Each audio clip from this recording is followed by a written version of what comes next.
I have to ask, does this government think Australians are fools? That easy to con? Two examples today. You'll remember a couple of weeks ago, Prime Minister Anthony Albanese said he expected sports stars would help him sell his racist voice to Parliament, a kind of Aboriginal-only Parliament in our Constitution. I would be surprised if you didn't see a range of figures out there saying that it is time for recognition.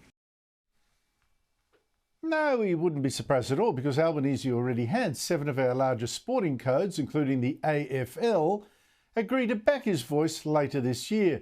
These are sporting codes agreeing to play politics for the Prime Minister. Now, why would they do that? But hey, pure coincidence.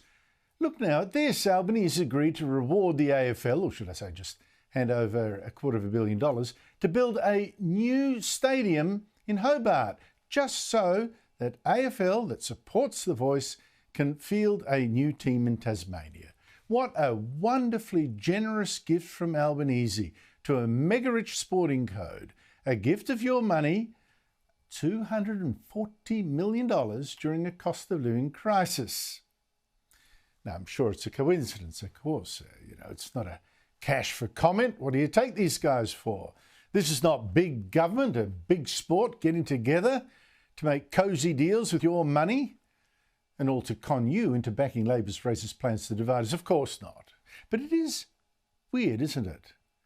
I mean, the Albanese government this week couldn't even find an extra dollar for our defence, even after releasing a report warning that we face the biggest danger of war since World War II. But here you go, $250 million for yet another football stadium. That'll make us richer, won't it? I mean, seriously?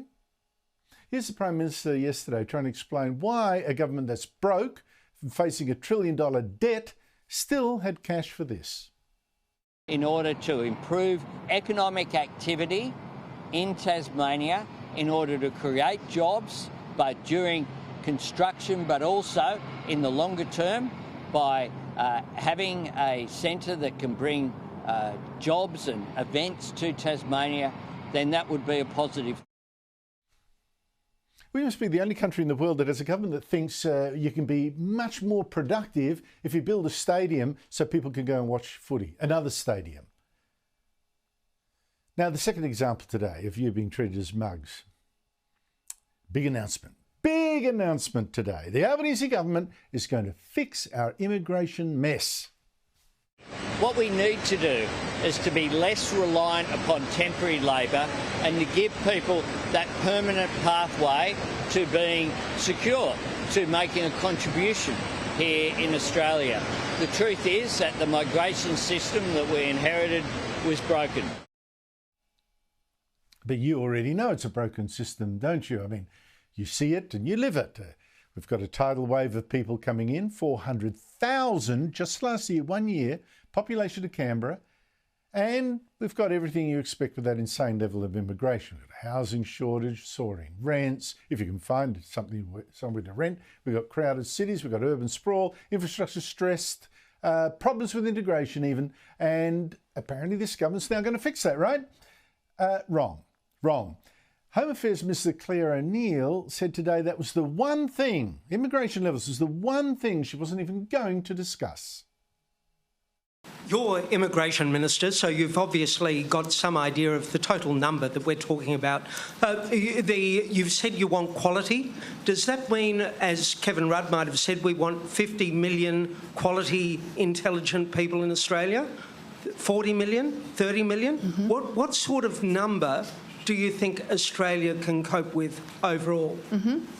So it's an important question, but one that I'm not here to express a view on today. It's really important to me that we can have a conversation about migration policy in our country, which is not just reduced to the size of the population. So who's looking at the total population? Well, the population... Whose responsibility would it be? Well, it's not that it's not my responsibility, it's just that I think that really distracts from the issues that we're here to talk about today, which is a migration system that is fundamentally broken and not delivering for the country. That's amazing, isn't it? It's an important question. I mean, it's the most important question, but it distracts from the real debate. That is the real debate. So what were these huge changes that the Minister announced? Well, there was lots of big talk about making sure that the highly skilled immigrants that we supposedly bring in already are indeed highly skilled, working highly skilled jobs, because that hasn't actually been the case. And making sure that university students we bring in really are students and not just rorting the system to come over here to work.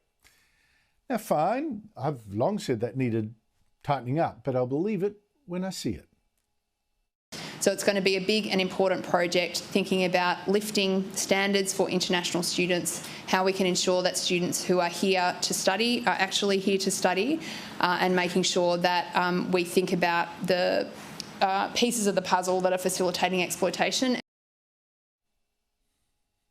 Ding ding, a little warning bell.